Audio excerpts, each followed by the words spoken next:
Hi there, and welcome to Brian's Mind. As you now know, I have a new camera out. What's the bad part of the new camera? I have no idea when the camera comes on. The other one, a red light would come on, so I knew. You know, it was like a big-time TV studio. Red light, boom, talk. This one, I have no idea. I just gotta wait, and pretty soon the cameraman's like, "Hey, idiot, you're on." Okay, so what are we going to talk about? Well, I promised you I was going to do a review of the Heat Miser Christmas Special, and that's what I'm doing here today. We are going to do the Heat Miser Christmas Special. But first, I'd like to thank all of you for checking out threshold-pain.com, which is our new website. We're away from that crappy-ass Blogspot and Google. Yes, Google, you suck. And we're off of their website. Of course, we probably use Google Ads, so you don't suck that bad.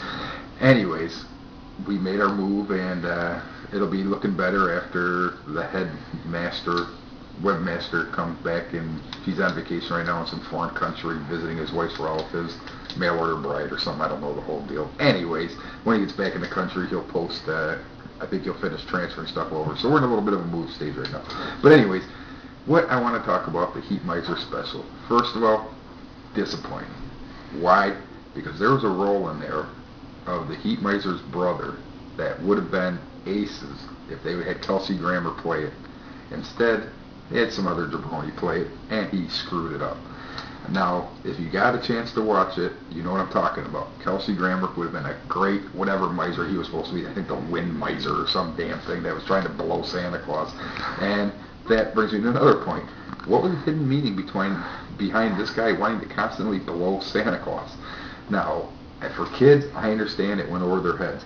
But as an adult, anybody that's that infatuated with blowing Santa Claus is either really bad and looking to curry favor, or he's just got a fetish with fat guys with beards. I'm working on my beard, Wind Miser.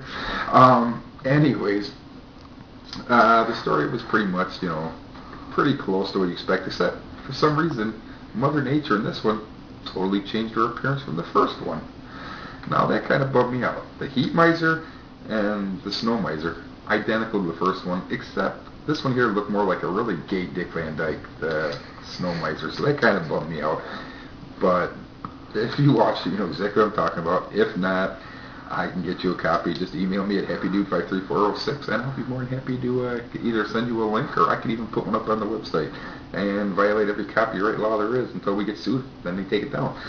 But if you guys want that, email me at happydude53406@gmail.com. Okay, anyways, so the mom was totally different. Mrs. Claus was totally different. Santa wasn't his usual pissy self, so that you knew was right there. They must have fixed that up, because if you watched any of the old Rankin Bass stuff that was the originator of this kind of stuff, Santa Claus was always really pissy in all of them. This one they tried to make Santa a little nicer, but guess what? Santa still came off a little pissy. Why? He's Santa Claus. He deserves to be pissy. Guy works one whole day a year.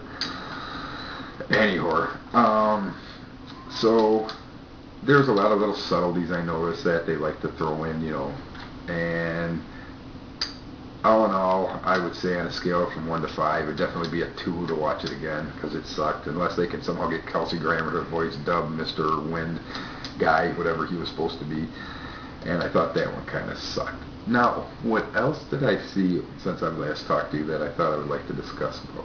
And that was the original Scrooge. The one that was supposed to be Lyle Barrymore, but then he got sick, so he let somebody else do it. So I'm talking about the original back in the 1930s. I believe it's Drew's great-grandfather or something. Anyways, man, I watched it, and they tried to make it like he was a bad guy. You know what? Scrooge was onto something.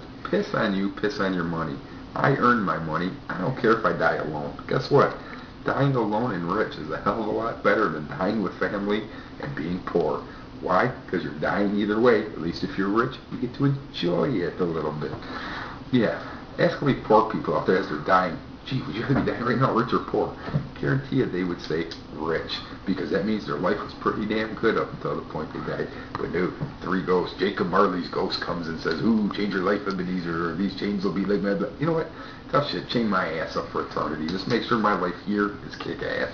Because if I had all the money in the world, endless possibilities, I would be the biggest whore in the world. That's why I'm not rich. What else did I see? Then they had a Ghost of Christmas Present. Oh, little tiny Tim might die if he doesn't get the operation. Don't they have universal health care in England where the movie was supposedly made? Why don't they just take his ass to the doctor? Duh. Come on, Charles Dickens. Use your noodle. I know what you're saying. They didn't have health care back when it was... Yeah, well, guess what? That is born before his time, and now he's dead. Bye, little Timmy. And also, then they had Christmas Future. I already talked about Dying Alone. Christmas Past, where they showed little Ebenezer doing this and that, whatever. You know what? I don't want to live in the past. If you live in the past, it means your life right now kind of sucks. If you remember the good old days, that means your good nowadays suck. So I don't live in the past. I don't go, gee, I wish I remember 10 years ago. I could go back there. No. You know why? Because it probably sucked. There was a lot of days that sucked in between now and then that today is going to be better and tomorrow's going to be better. So I look in the past. Why? Like I said, because your life sucks. That's why you look in the past. So if you ever catch yourself daydreaming about how the past was great, your life sucks. Really, really bad. Okay. I don't really have anything else to talk about right now, so until next time, this has been Brian's Mind, Saturday edition, part 2.